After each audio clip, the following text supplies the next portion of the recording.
नमस्कार। Inside weekend में आज बात संस्कृत की। संस्कृत ऐसी भाषा है कि इसके गुणों के कारण ही इसे देव भाषा की संज्ञा दी गई है।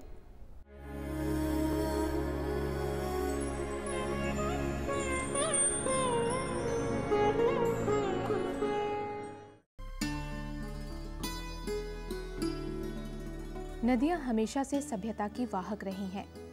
सभी प्राचीन सभ्यताएं नदियों के किनारे ही फली फूली। हड़प्पा संस्कृति के पतन के बाद 1500 से 1000 ईसा पूर्व में भारत में एक नई सभ्यता का विकास हुआ।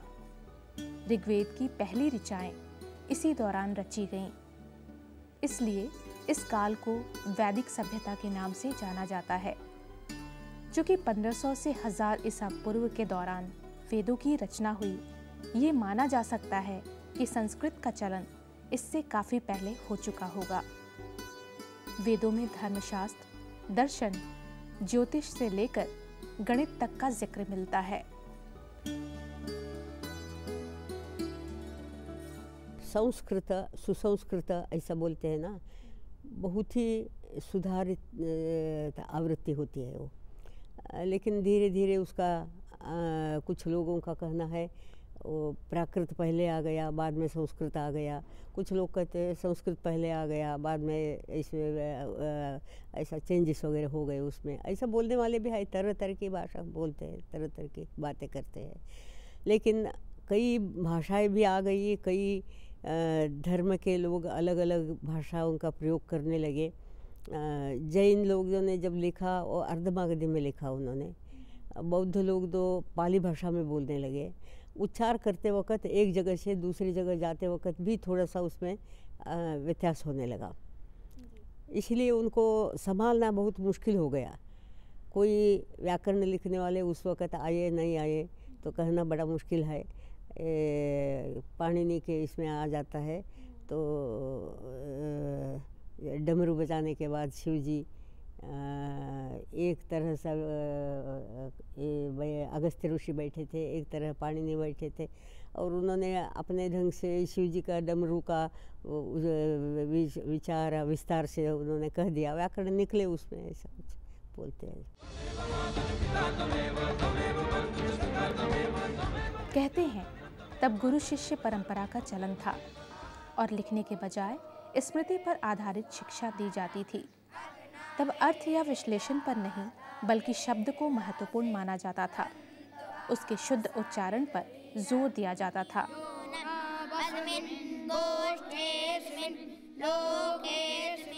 हालांकि ये प्रथा आज भी कहीं कहीं जीवित है। गुरुकुल हमारे देश का प्राण है और पहले ये पद्धति थी, गुरुकुल की जो प्रणाली है कि प्रत्येक घर से बच्चे पहले गुरुकुल में ही पढ़ने जाया करते थे और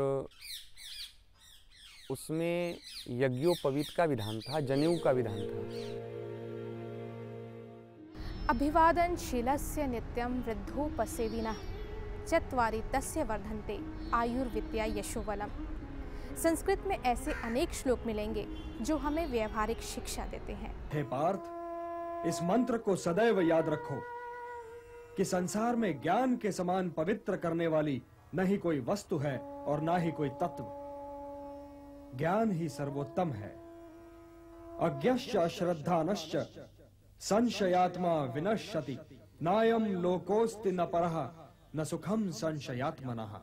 महाकाव्य हो, ग्रंथ हो या फिर संस्कृत का अन्य प्राचीन साहित्य, सब में ऐसी ज्ञान की बातें हैं जो तब भी प्रासंगिक थी और अब भी हैं।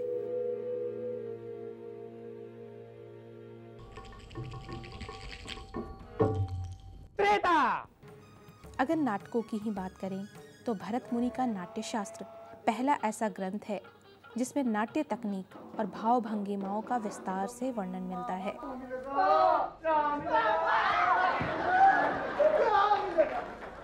यातः अभिमन्यु निधनात् स्थिरतां विरोधः प्राप्तो जयः प्रचलिता रिपवो निरस्ताः।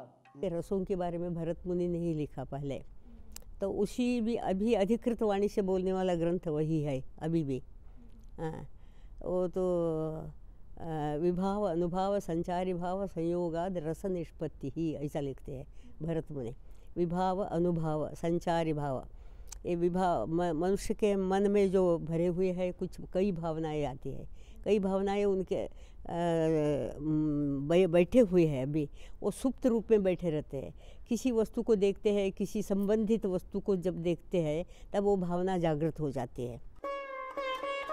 एक समय ऐसा भी आया जब संस्कृत की महत्ता को नज़रअंदाज किया जाने लगा, जैसा दुनिया की और भी कई प्राचीन और शास्त्रीय भाषाओं के साथ हुआ। मूल रूप से संस्कृत पढ़ सकने वाले लोगों की संख्या में कमी आई। ऐसे में कुछ ऐसी संस्थाएं सामने आईं जो गंभीर शोधों के साथ साथ संस्कृत को आम लोगों के बीच प्रचलित कराने के लिए काम कर रही हैं। राष्ट्रीय संस्कृत संस्थान में संस्कृत पर काफ़ी काम हुआ है। संस्कृत को जनसामान्य की भाषा बनाने के लिए भी बहुत अधिक सघन प्रयास किए जा रहे हैं। राष्ट्रीय संस्कृत संस्थान के द्वारा ही जो अनौपचारिक संस्कृत शिक्षण योजना प्रवर्तित की जाती है, उसमें लगभग 6 लाख हितग्राही लाभान्वित हो चुके हैं, जिनमें कि गृहिणियाँ हैं, इंजीनियर्स हैं, डॉक्टर्स हैं, जो अन्य काम धंधों में लगे हुए लोग हैं, बोलचाल की संस्कृत, सामान्य संस्कृत सीखना चाहते हैं, तो उनके लिए हम प्रशिक्षण शिविर लगाते हैं। तो ऐसे कुछ लाख लोग हैं जो कि कुछ काम चलाऊ संस्कृत सीख चुके हैं और उसका उपयोग भी वे करते हैं। कर्नाटक में एक गाँव है जिसके कि गाँव के सारे लोग संस्कृत में बातचीत करते हैं। मध्य प्रदेश में राजगढ़ ज़िले में झिरी गांव है, वहाँ के गांव के सारे लोग संस्कृत में बातचीत करते हैं। तो इस तरह के अनेक क्षेत्रों में प्रयास हो रहे हैं कि संस्कृत भाषा, जो कि केवल पंडितों की भाषा मानी जाती है और शास्त्र की, गहन विचार मंथन की, दर्शन की भाषा मानी जाती है, उसको जन सामान्य तक भी पहुँचाया जाए। दूसरा, इसमें एक जो विशेष उल्लेखनीय योगदान है वह आधुनिक संस्कृत साहित्य का है कि संस्कृत में जो नया साहित्य लिखा जा रहा है, कि गज़ल लिखी जा रही है, रेडियो नाटक लिखे जा रहे हैं, यात्रा वृत्तांत लिखे जा रहे हैं, नई से नई विधा में संस्कृत में साहित्य लिखा जा रहा है। ओम देव शांतिरंतरिक्षं शांति पृथ्वी शांतिरापः शांतिरोषधया शांतिर्वनस्पतयः शांति विश्वे। संस्थान समय समय पर ऐसे आयोजन भी करता है जिससे संस्कृत प्रेमियों को संस्कृत विदों के सानिध्य का, उनसे मिलने जुलने का मौका मिलता है। कवि प्रणवः सादरं प्रणमति। सर्वप्रथमम् अहम अग्रजवर्यान् भास्कराचार्य त्रिपाठी महाभागान् अभिलक्ष्य कामपि नूतनां हृद्यां च रचनां प्रस्तोतुं सादरम् आवाहयामि। आचार्यान् श्री रमाकांत शुक्ल महाभागान् यत्ते आगत्य स्वकीयया रचनया अस्मान् कृतार्थयन्तम्। अत्र मया यत्किमपि उदीर्यते तत्र नास्ति किमपि शोकवृत्तं, केवलं स्मृतिर्वर्तते। अंगवस्त्रं यदनेन अस्मिन् चित्रे धृतं वर्तते।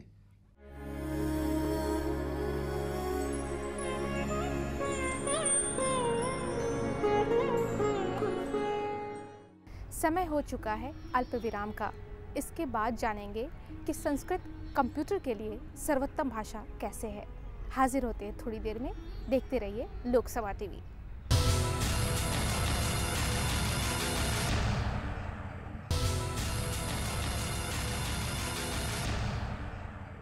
ब्रेक के बाद आपका स्वागत है। संस्कृत भाषा देश ही नहीं विदेशों में भी काफ़ी पसंद की जाती है। इस भाषा की संरचना ऐसी है कि इसे अन्य भाषाओं की तुलना में ज़्यादा वैज्ञानिक माना जाता है।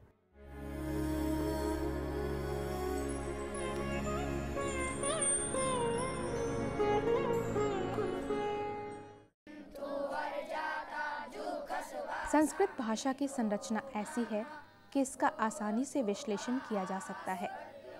संस्कृत को जैसे लिखा जाता है वैसे ही बोला और पढ़ा भी जाता है। आज भी संस्कृत का व्याकरण 500 ईसा पूर्व में लिखी गई पाणिनि की अष्टाध्यायी पर आधारित है।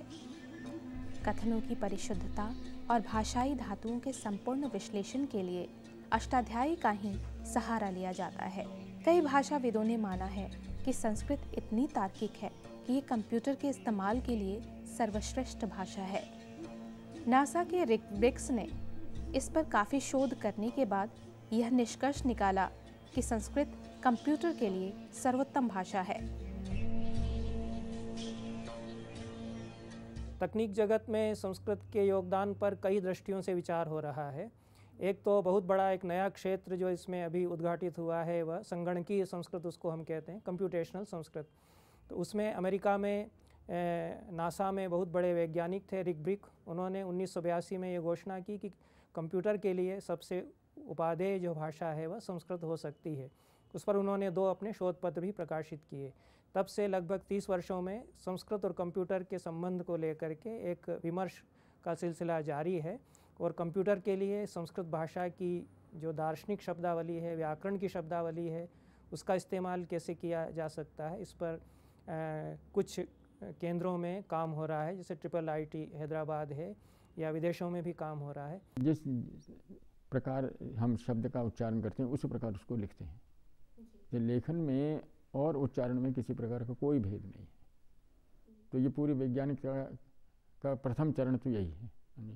और दूसरा ये है कि जो रूप इसका है वो उसी तरह से ही अपनाया जाएगा, उसका एक अलग रूप नहीं होगा।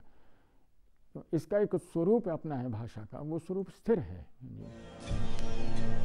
ये भाषा अनेक भाषाओं की जननी है। प्राचीन भारत में पाली और प्राकृत भाषाएं भी संस्कृत से ही निकली। सिर्फ भारतीय ही नहीं, आर्य भाषाओं की श्रेणी में आने वाली कई यूरोपीय भाषाओं के शब्द भी संस्कृत की धातुओं से ही निकले हैं। अभी लगभग 100-125 वर्ष पहले की बात है, तो देखा गया कि वही शब्द जो है उच्चारण भेद से जो है वो अनेक भाषाओं में प्रयुक्त हो रहे हैं। तो अब ये समानता आकस्मिक तो हो नहीं सकती, इसमें कोई न कोई कारण होना चाहिए। फिर वो तलाश प्रारंभ हुई और उस तलाश ने एक विज्ञान को जन्म दिया जिसका नाम था तुलनात्मक भाषा विज्ञान, द कंपैरेटिव फिलोलॉजी। तो उसमें फिर विद्वानों ने काम किया और फिर ये पता लगा कि ये सब भाषाओं का एक मूल रहा था। तो उसको प्रोटो इंडो आर्यन ये संज्ञा दी गई जी। और फिर ये कहा गया कि उस जो मूल की एक भाषा थी, अब उस भाषा से ये सारी भाषाएं निकली हैं और वो समझे कि ये सब भाषाएं आपस में परस्पर में बहने हैं, इसलिए उनमें इस तरह की समानता मिलती है। संस्कृत का वाहन शब्द है और जर्मन का वागन है, या इंग्लिश का वैगन है, तो वही एक ही बात है। संस्कृत से काफ़ी भाषाएं उत्पन्न हो चुकी है। इतनी भाषाएं उत्पन्न हो चुकी है संस्कृत से, लेकिन कई भाषाएं उत्पन्न हुई है, कई भाषा उससे शक्ति पाई है, शक्ति मिली है। कई भाषाओं को शक्ति मिली है, असली शब्दों के रूप में मिली है। कई जगह वो शब्द थोड़ा सा विकृत हो करके, या तो उसको क्या बोल सकते हैं, दूसरा रूप धारण करके मिली है। अब तमिल आपने सुना है, तमिल भाषा द्राविड़ भाषाओं में पुरानी भाषा है तमिल भाषा। वो लोग कहते हैं हमको संस्कृत का कोई संबंध नहीं है, हमारी भाषा बहुत पुरानी है, हमें संस्कृत का संबंध नहीं है। मैं जब तमिल का अध्ययन किया है मैंने, जब वो देखती हूँ कई थोड़ा सा रूप थोड़ा सा अलग करके आ गए हैं। आचार्य शब्द नहीं है उनमें से, आशीर्यर बोलते हैं। उनको ये होता है ना, उनके अक्षर जितने होते हैं 52-56 अक्षर जो होते हैं उसमें कम है तमिल में। क ख ग घ घ नहीं है, क ङ छ य त न प म इतना ही है, इसीलिए उनको लिखना पड़ता है उस ढंग से। संस्कृत में आधुनिक साहित्य की रचना और शोधों पर चर्चा के लिए हर 3 साल में एक बार विश्व संस्कृत सम्मेलन का आयोजन किया जाता रहा है, जिसमें विभिन्न देशों से आए संस्कृत के विद्वान अपने शोध कार्य की चर्चा करते हैं। ते लब्ध जन्माना। अभी तक विश्व संस्कृत सम्मेलन जो 1972 से 2009 तक 14 विश्व संस्कृत सम्मेलन आयोजित किए गए हैं, उनसे एक लाभ ये हुआ है कि सारे विश्व में संस्कृत के क्षेत्र में जो कार्य हो रहा है उससे विभिन्न देशों के विद्वान आपस में परिचय प्राप्त करते हैं और संस्कृत में अध्ययन और अनुसंधान को बढ़ावा मिलता है तथा विभिन्न देशों की संस्कृतियों में संस्कृत भाषा का जो योगदान है, वैश्विक स्तर पर संस्कृत भाषा ने विभिन्न विश्व संस्कृतियों को एक करने में जो अपनी भूमिका बनाई है, निर्वाह की है, उस पर प्रकाश इस विश्व संस्कृत सम्मेलन के पिछले आयोजनों से पड़ता रहा है।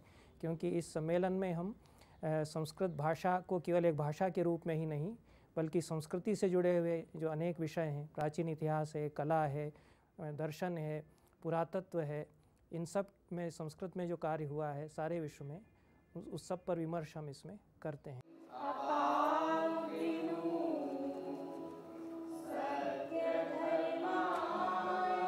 संस्कृत सिर्फ प्राचीन साहित्य और संस्कृति के अध्ययन के लिए अनिवार्य हो ऐसी बात नहीं।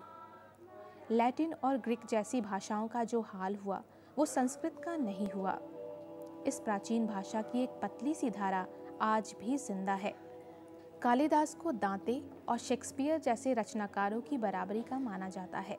अम्बा सांबवी चंद्रमौलिरपला अपर्णा उमा पार्वती काली। वेदों के मंत्रों के रूप में वैदिक श्लोक और मंत्र आज भी हिंदू धर्म में विशेष स्थान रखते हैं। संध्या वंदन हो या संस्कार, मंत्रों के बिना कोई पूजा अनुष्ठान पूरा हो ही नहीं सकता। गायत्री मंत्र तो ऋग्वेद से लिया गया है।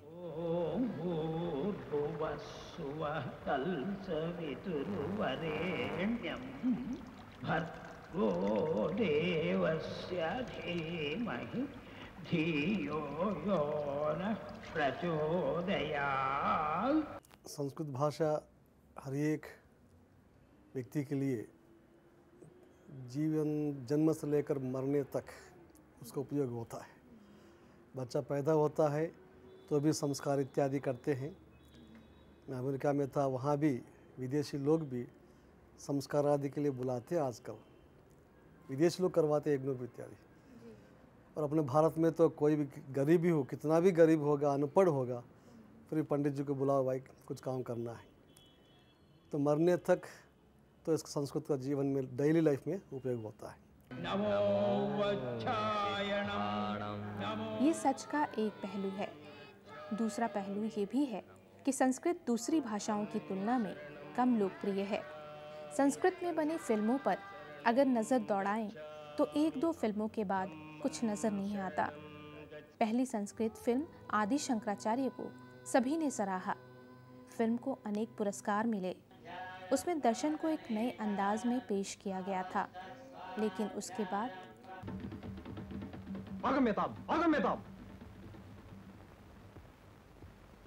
नायं मम प्रज्ञावादः वेददर्शिनां महर्षिणां दर्शनम्। सत्यकामोह जाबालो जबलां मातरमा मंत्रयां चक्रे ब्रह्मचर्यं भवति विवत्स्यामि किं गोत्रोद्वगमस्मि इति। कि जिन्होंने आदि शंकराचार्य बनाई थी उन्होंने फिर विवेकानंद पर भी एक फिल्म बनाई, वो संस्कृत में बनी है। उसके अतिरिक्त तो और भी कुछ फिल्में संस्कृत में बनी हैं कि मुद्रा राक्षस नाटक पर फिल्म है या इस तरह की फिल्म बनाई जा रही हैं।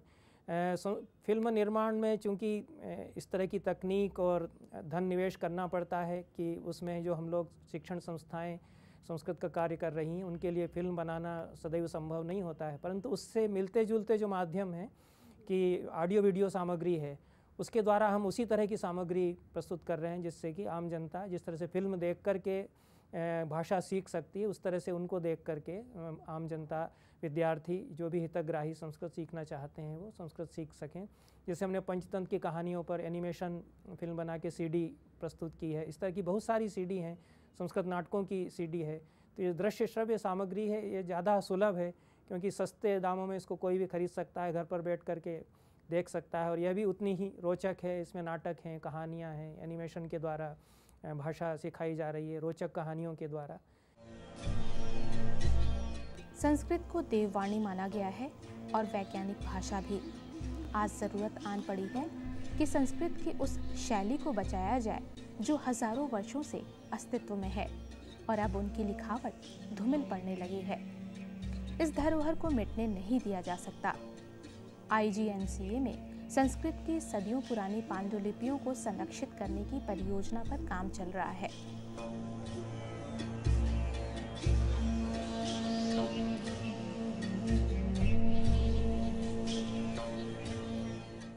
जो यहाँ पांडुलिपि mission, national mission for manuscripts, ये भारत सरकार ने स्थापित किया है, तो इसने जितने पांडुलिपियों का पता लगाया है उनकी संख्या है 50 लाख संपूर्ण सभी विषयों में, सभी भाषाओं में। तो उन 50 लाख में 30 लाख संस्कृत की पांडुलिपियाँ, ये तो भारत की स्थिति है।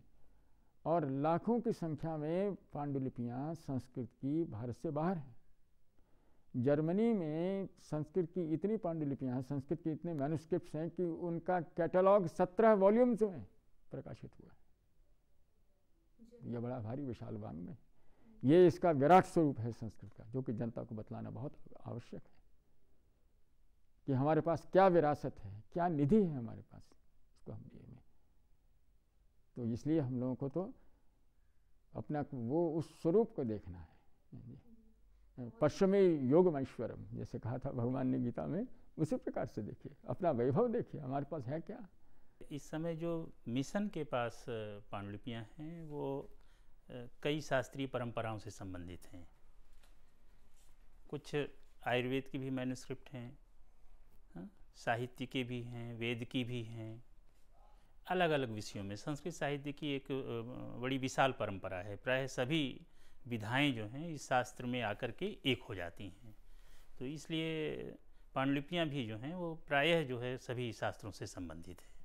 उसमें वास्तु भी है, आयुर्वेद भी है, वेद भी है, और जो काव्य शास्त्र है, सभी प्रायः सभी विषयों से संबंधित पांडुलिपियाँ यहाँ पर हमें उपहार के रूप में अलग अलग क्षेत्रों से प्राप्त हुई हैं। मान लीजिए कि आप मैथमेटिक्स की पांडुलिपि के बारे में जानना चाहते हैं, तो हम वेबसाइट पर जा कर के और मैथमेटिक्स की जितनी भी उपलब्ध पांडुलिपियाँ हैं, यही नहीं देश विदेश में जो कैटलॉग के माध्यम से, जो सूची पत्रों के माध्यम से जो सूचनाएं हैं, वह भी आप हमारी वेबसाइट से प्राप्त कर सकते हैं। गर्भाधान से लेकर अंत्येष्टि तक हिंदू समाज में कुल 16 संस्कार होते हैं और ये सभी संस्कार संस्कृत के मंत्रोच्चारण के साथ ही संपन्न होते हैं। संस्कृत हमारे देश की मिट्टी में है। यहाँ की अधिकतर भाषाएं संस्कृत पर ही आधारित है। जगदपितरौ वन्दे पार्वती परमेश्वरौ नमः सद्गुरु शरणारविन्दाभ्यां नमः गणपतिं नमामहे कविं कवीनां भवस्रवस्तमं तराजं ब्रह्मणा ब्रह्मणस्पदान श्रीवल्लभविस्सैदसादनौ ॐ श्री महागणपतये नमः। इनसाइड वीकेंड में आज सिर्फ इतना ही। मुझे दीजिए मेरी पूरी टीम के साथ इजाज़त। नमस्कार। ये द्वे कालं विधत्तः श्रुति विषय गुणा या स्थिता व्याप्य विश्वं यामाहुः सर्वभूत